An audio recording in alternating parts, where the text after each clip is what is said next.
AA games often don't get as big as AAA games. That's just how it works. And that means you may end up missing some really good ones.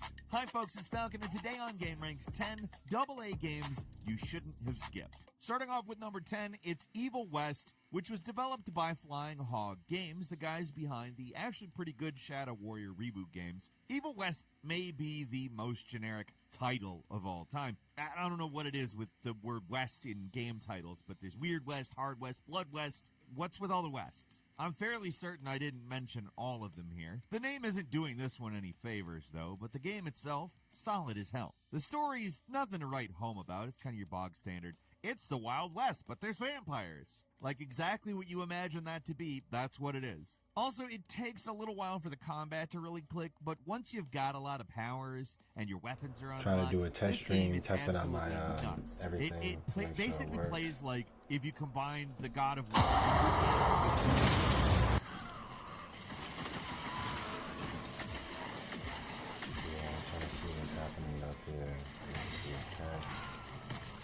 All of them here. The name isn't doing this one favors though, but the game, which sounds ridiculous, okay, but once you get so into far the it's flow, looking good. that's what it feels like, Twitch and it's good. really good.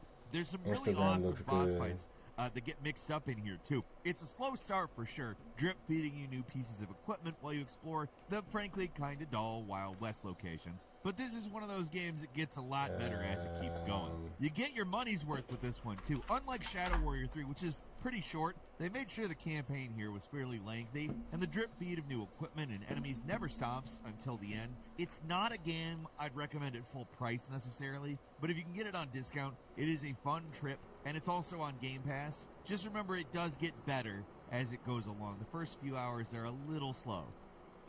At number 9 is Outcast: A New Beginning. This old school throwback feels like something from the early 2010s with a 2024 coat of paint. For some people, that's really enough to start running away screaming, but for a lot of people, so far it's not bad. We got it on X. X is cool.